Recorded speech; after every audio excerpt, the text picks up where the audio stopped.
Let's have a look here at some of the more upmarket touring cars, and we've started off with a 1927 Packard. Were the cars to have in the US. They also used them to deliver mail and carry passengers, especially around Australia through the country areas over some of the worst roads around. Then next door to it is a Rolls Royce without the lady on the front, a 1924 Silver Ghost. Had a long run. Rolls Royce made them from 1907 to 1926, and they were probably considered the best six-cylinder cars in the world at the time. Separate driver's compartment there so that the guests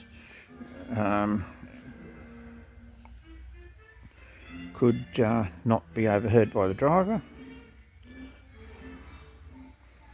And the museum believed that this particular one, 7C, is the first Rolls Royce to be driven overland between England and Europe, Middle East, India, and into Australia in 1959. So it's certainly done some work. And there's the lady that should be on the bonnet, and a little toolkit roll.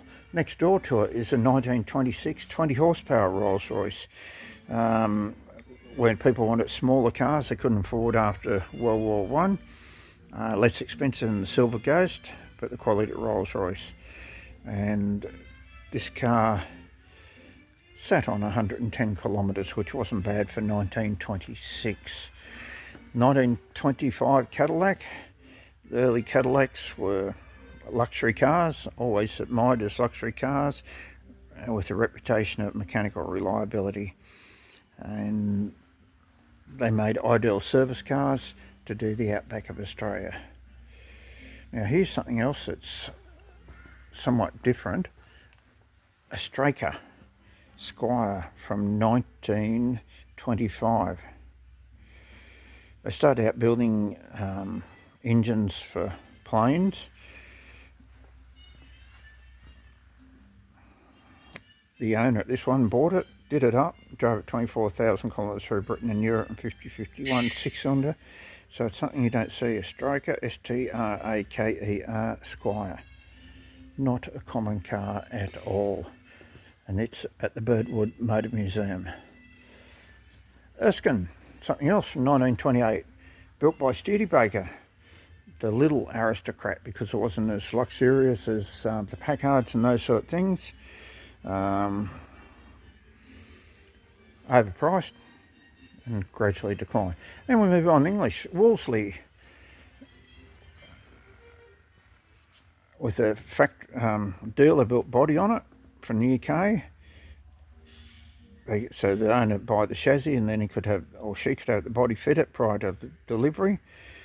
So that's a nice little Wolseley there.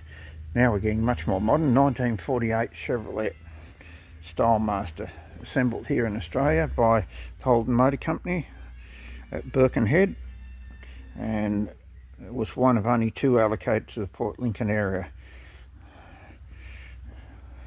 And it took the owner, Mrs. McLeod, 12 months to get delivery on it.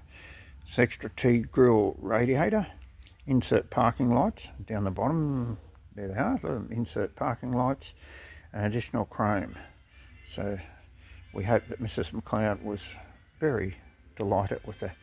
And coming right up to the 1960s, the Dart, Gogglemobile Dart, and built by Buckle Motors here in Australia. So that is the Gogglemobile, made famous on Shannon's Ads, sponsor of the museum here. So make sure you give us a thumbs up, subscribe to the channel, and tell us about motor vehicles in your life.